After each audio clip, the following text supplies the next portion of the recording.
जय मसीह की। God bless you all brother and sister. हम सभी को प्रभु यीशु मसीह की जीवित हजूरी में उसके नाम से आप सबका स्वागत करते हैं और आज का वीडियो देखते हैं कि कैसे आप परमेश्वर में बढ़ सकते हैं, उसके वचन में बढ़ सकते हैं। उसके लिए क्या क्या प्रक्रिया, क्या क्या टर्म और कंडीशन होना चाहिए, उसके मार्ग पर कैसे चलें। उसके लिए हम लोग वचन से देखेंगे कि मत्ती का 2 अध्याय 1 वचन से लेकर के 11 वचन तक, उसमें आपको किस तरह से मार्गदर्शन किया गया और किस तरह से चलना है। क्योंकि आप मार्गदर्शक, आप मार्ग को दिखाने वाले नहीं, आप मार्ग पर चलने वाले हैं। पहले आप खुद को सही रास्ते पे चलाएं, इसके बाद आप दूसरे को मार्ग दिखाएं। क्योंकि एक अंधा दूसरे अंधे को मार्ग नहीं दिखा सकता। क्या दोनों गड्ढे में नहीं गिरेंगे? गिरेंगे, क्योंकि अंधा को मार्ग नहीं दिखा सकता। आपका आँख खुला रहना चाहिए, तभी आप दूसरे को मार्ग दिखा सकते हैं। मैं शारीरिक आँखों का बात नहीं कर रहा, मैं आत्मिक आँखों का बात कर रहा हूँ। क्योंकि खुद आप गलत कामों में इन्वॉल्व हैं तो कैसे दूसरों को राह दिखा सकते हैं, है ना। तो इसलिए आपको टीचिंग की ज़रूरत है, आपको बाइबल से सीखने की ज़रूरत है। तो चलिए फटाफट से वीडियो को सब्सक्राइब कीजिए, चैनल को सब्सक्राइब कीजिए और लाइक कीजिए कि इस तरह का वीडियो आप तक पहुंचते रहे और आप मोटिवेट होते रहें और आप अच्छाई और सच्चाई को जान सकें और उसके पीछे चल सकें। तो हम लोग वचन से शुरू करते हैं। चलिए मत्ती 2 अध्याय का 1 वचन और 2 वचन, 2 वचन देखते हैं कि हेरोदेस राजा के दिनों में जब यहूदियों के बैतलहम में यीशु का जन्म हुआ तो देखो, पूर्व से कई ज्योतिष यरूशलेम में आकर पूछने लगे कि यहूदियों का राजा जिसका जन्म हुआ है कहाँ है, क्योंकि हमने पूर्व में उसका तारा देखा है और उसको प्रणाम करके आए हैं। तो देखिए वो लोग कितने दूर से आए प्रभु यीशु को देखने के लिए, कि उस लोग तारा देख करके आए, कि उसके पीछे पीछे आए, उस तारे के पीछे पीछे। तो आपको किसके पीछे पीछे चलना है? आपको वचन के पीछे पीछे चलना है। आप परमेश्वर तक पहुंच जाएंगे। आप जब तक वचन के पीछे नहीं चलेंगे तो आप परमेश्वर तक नहीं पहुंच सकते हैं। ये चीज़ आप ध्यान रखें और पूरा ध्यान रखें, क्योंकि बिना आज्ञा पालन के आप परमेश्वर के राज्य में प्रवेश नहीं कर सकते हैं। और आज्ञा पालन के लिए आपको वचन मालूम होना चाहिए। जब आपको पता ही नहीं रहेगा कि हमको किस चीज़ को मानना है, किसको नहीं मानना है, क्या अच्छाई है क्या बुराई है, तब तक आप कैसे चलेंगे।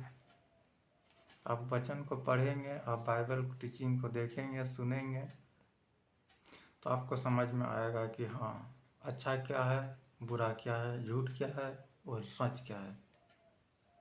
चलिए और एक वचन देखते हैं। मत्ती 2 अध्याय का 6 वचन कि हे बैतलहम जो यहूदा के देश में है, तू किसी रीति से यहूदा के अधिकारियों में सबसे छोटा नहीं, क्योंकि तुझ में से एक अधिपति निकलेगा जो मेरी प्रजा इस्राएल की रखवाली करेगा। यह पहले परमेश्वर प्रभु यीशु के जन्म से पहले भविष्यवाणी किया गया था कि बैतलहम में एक उद्धारकर्ता का जन्म होगा, और वो बातें अभी सच हो रहा है। तो एक एक चीज़ जो है बाइबल का, वो आपको सच होते हुए दिखेगा, सच हो रहा है। चलिए और एक वचन देखते हैं। वे राजा की बात सुनकर चले गए और देखो, जो तारा उन्होंने पूर्व में देखा था वह उनके आगे आगे चला, और जहाँ बालक था उस जगह के ऊपर पहुंचकर ठहर गया। उस तारे को देखकर वे अति आनंदित हुए और उस घर में पहुंचकर उस बालक को उसकी माता मरियम के साथ देखा और मुंह के बल गिरकर उसे प्रणाम किया और अपना अपना थैला खोलकर उसको सोना और लोबान और गंधरस की भेंट चढ़ाई।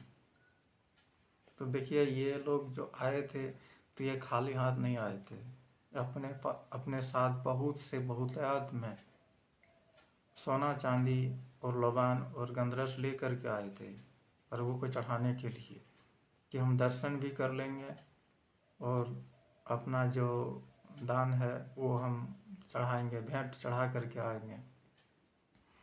तो अभी का जिस तरह हम लोग देखते हैं कि वो लोग वहाँ पे पहुँचे तो वो लोग बहुत खुश हुए। ठीक है, आप भी प्रश्न होंगे जब आप सच्चाई की राह में चलेंगे। उन लोगों ने तारे के पीछे पीछे चला तो उस तारा उन लोगों को मार्गदर्शक करता रहा। आप वचन पे चलें, वचन आपका मार्गदर्शन करता रहेगा और वचन पे चलते चलते आप परमेश्वर तक पहुंच जाएंगे। आप बिना वचन के कैसे पहुंचेंगे? नहीं पहुंच सकते, भटक जाओगे और गड्ढे में गिर जाओगे। कौन से गड्ढे में? अथाह कुंड के गड्ढे में।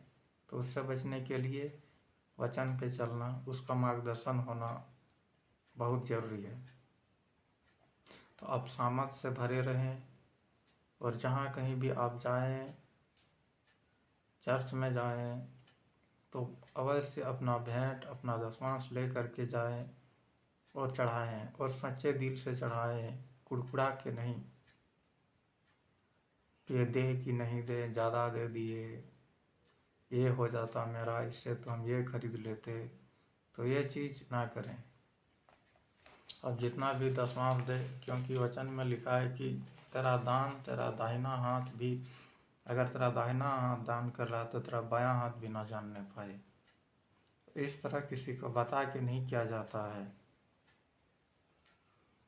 कोई भी दान दशमांश बता करके नहीं। और हर चीज़ परमेश्वर का पहला वो परमेश्वर का होता है, क्योंकि पहलौठा परमेश्वर का भाग होता है। चाहे आपका वो अन्न का हो। पहले तो जानवर भी पहलौठा देते थे, बलि चढ़ाते थे। तो अभी बलि तो नहीं चढ़ाते हैं, पर उसको बेच करके पैसा दिया जा सकता है दशमांश भेंट के स्वरूप। ठीक है ना। बच्चों के द्वारा जानवर भेंट चढ़ाया जाता था, क्योंकि परमेश्वर ही सब कुछ देता है और आकाश मंडल में उसके सिवा और कोई नहीं कि आपको कुछ दे सके।